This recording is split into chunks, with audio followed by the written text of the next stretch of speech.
এতিয়া তেওঁলোকক 16 তাৰিখে কোৱা হৈছে যিটো জিলা বা যিটো বেটালিয়নত তেওঁলোকৰ যিটো জেগাত তেওঁলোকৰ ৰিক্ৰুটমেণ্ট হৈছে তাত গৈ তেওঁলোকে গৈ ৰিপৰ্ট কৰিবলৈ কোৱা হৈছে 16 তাৰিখৰ ভিতৰত। আমি অহা কাইলৈ পৰহিৰ ভিতৰত তেওঁলোকৰ প্লেচ অফ পষ্টিংটোৰ অৰ্ডাৰ উলিয়াই দিম। তেওঁলোকে দৰমহা পাতি ইত্যাদি চৰকাৰী নিয়ম নীতি পালন কৰি তেওঁলোকে ইমিডিয়েটলি ৰেগুলাৰাইজ হৈ যাবৰ কাৰণে কিছু সময় লয়।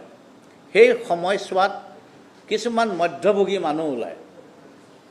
মধ্যভোগী মানুহে তেওঁলোকক ট্ৰাংকটো কিনি দিব বিচাৰিব, তেওঁলোকক জোতাযোৰ কিনি দিব বিচাৰিব, পইচাটো পিছত দিলে হ'ব কাৰণ পইচাটো আহিবই, দৰমহাটো পাবই। গতিকে তেনেকুৱা আগৰ অভিজ্ঞতাৰ পৰা দেখা গৈছে তেনেকুৱা মধ্যভোগী কিছুমান আহে, ব্যৱসায়ী বুলি কয় নিজকে, কিন্তু তেওঁলোকে পিছত যেতিয়া পইচাটো কাটি লয়, বিলটো দিয়ে, তাত ডাঙৰ বিল এটা দিয়ে।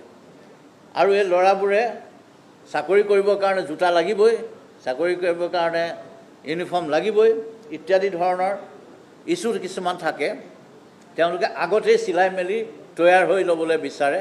গতিকে মই পৰীক্ষাৰ্থীসকলক আহ্বান কৰিম যাতে এই ক্ষেত্ৰত সাৱধান হয়। মই এটা নিয়ম বনাবলৈ চেষ্টা কৰিছোঁ যাতে তেওঁলোকে এনেকুৱা বদমাছ মধ্যভোগী ব্যৱসায়ীৰ বলিৰ চিকাৰ নহয়। 16 তাৰিখৰ ভিতৰত তেওঁলোকে যি জেগাত পৰীক্ষা দিছিলে সেই জেগাত ৰিপৰ্ট কৰিবগৈ।